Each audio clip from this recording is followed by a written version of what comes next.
Welcome to FX Options University, recorded live at the International Securities Exchange, the world's largest equity options exchange.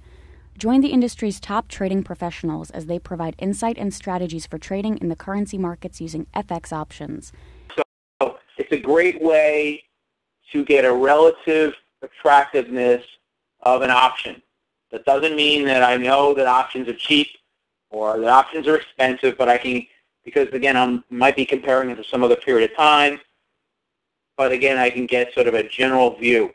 So for example, way back right before the credit crisis, if you take, and I took these numbers from the Federal Reserve Bank in New York, the euro was trading in about a 4.7 vol, yen 6.6, the British pound was 4.8, and the Canadian dollar was 7.8, the Aussie dollar was 7.5. So those are some of the, I guess, some of the largest currencies.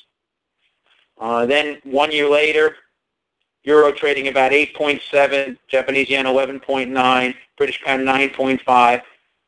The Canadian dollar was trading 13, and the Australian dollar was 13.6. So that was November 30th, 2009. That was 2007, 2009. 2007 a little bit later. And then in 2009, just a couple months ago, we had euro trading at 11, yen trading 14, British pound 12.3, Canadian dollar 14.6. And look at Aussie. Aussie was trading at 15.2. So that was really the riskiest currency pair. And so that's every day. If you're watching currencies, I want to know which is the riskiest based on the options market. I want to watch that. So every morning I look at what's going on with the AUM and AUX. Of course, now we've added the Brazilian Real, BRB. Those are important factors in the options market to understand where the pricing is going. All right, so let's get back to the pricing. Here I used I volatility, but again, another great place to go is live vol. So either a place. You would just actually type in European because it's a European style option. You put in the strike price 105. I'm sorry, the price of 105. The strike was 103. I did this a month or so ago, so I was looking at the January options with 37 days left. I typed in a 13 volatility, and I used 2.4% interest rate by a 1% by 0.10 interest rate. Came up with essentially the option prices, and I tried to line them up. So that day, the calls were trading about 3. I got them to be worth 306. The puts were worth 82. So I tried to line them up. And I also got the delta, which means that this option for $3.06, if the U.S. Canadian was going to move up by 1 point the next day, that option was going to gain about 70 cents. It would also change the delta by about 7 cents. So your new delta would be 77. Your time decay would be about 3 cents. Volatility exposure would be 11 cents. And then your rho would be 0.07. So looking at the 105s, I could actually look at right at the money. I could say, okay, these calls and puts are going to be worth $1.84. Dollar was really trading at $1.85, $1.60, really trading $1.61. The 107s, well, the 107 call is worth 103, and the delta was about 35. So the deltas are, as we move up in strike price for the calls, deltas are going to be lower, right? We had 53 here, and we had 70-something here. So that's how you actually use a calculator. So when I get back to options pricing, I can use a calculator and see the risk of, A, holding an option, and if it moves against me, my delta is going to tell me what my exposure is. My gamma is going to tell me how quickly my delta is changing. Theta is going to tell me my time decay per day.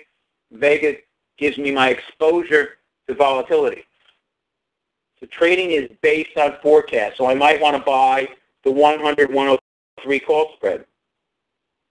Well, actually, had different strike prices, but here I might buy the 100, 103 for $1.20, or I could buy the 103, 100 put spread for $1.80.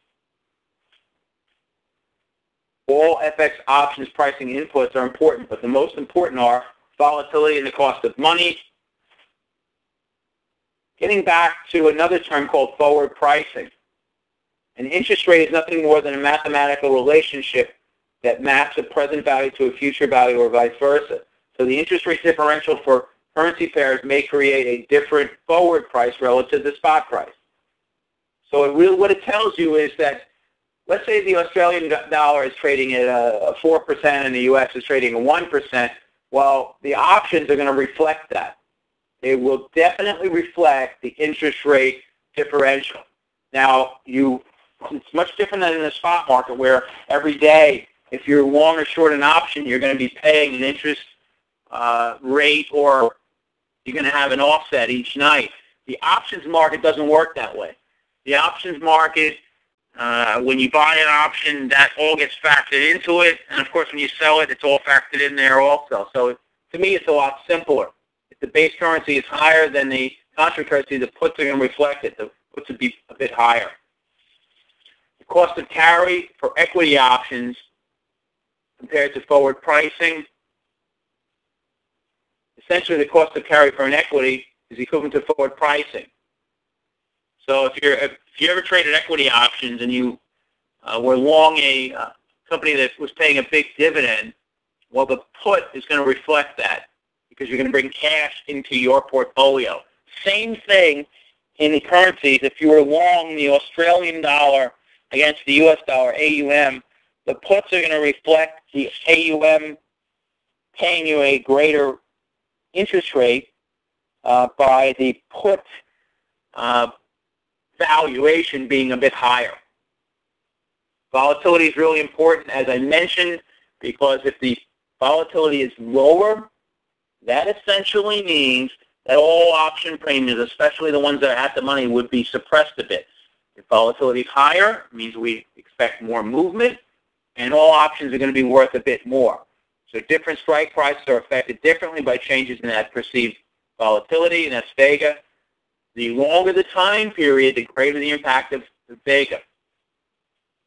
Implied FX options are considerably lower than equity options. Makes sense, right? Because we're not going to see a takeover in a certain currency, although we've seen a lot of action recently. But you're not going to see something where this, a lot of times you see a stock might move up 20, 30, 40, 50% overnight. That's not going to happen in the currency market, so that's why volatilities are much lower. So different volatilities. I might look at the CDD, and I might say, okay, well, it's trading at a 13 vol. That's right here. But what happens if it goes to 16 vol? Well, if it goes to 16 vol, you'll notice that all the options, well, I just looked at the 105 call and put are worth more. So if the market is expecting more movement, option premiums move up. Conversely, if the market is expecting not much movement at all, you're going to see option premiums decline. And that's what we've seen in the U.S. dollar Canadian, is that the Canadian loonie has actually been moving a lot like the U.S. dollar. So any of us had forecasted that 5 or 6 months ago, you might wanted to sell some options because, again, if the Canadian's moving just like the U.S., that means the net is not going to be moving. They're both moving the same way, then the actual pair value doesn't change all that much, and therefore volatility might contract. So it's important to understand that when you're looking at option strategies, you might want to look at a couple different volatilities to see what-if scenarios. What if I'm right? What if I'm wrong? What happens when volatility changes? Thank you for participating in this week's session. Please join us again next week. Get trading ideas, exchange rates, webinars, news, and commentary. Visit www.fxoptions.com. ISE FX options can be easily traded through all options-enabled brokerage accounts. These exchange-listed securities are cash-settled in U.S. dollars and have a European-style exercise.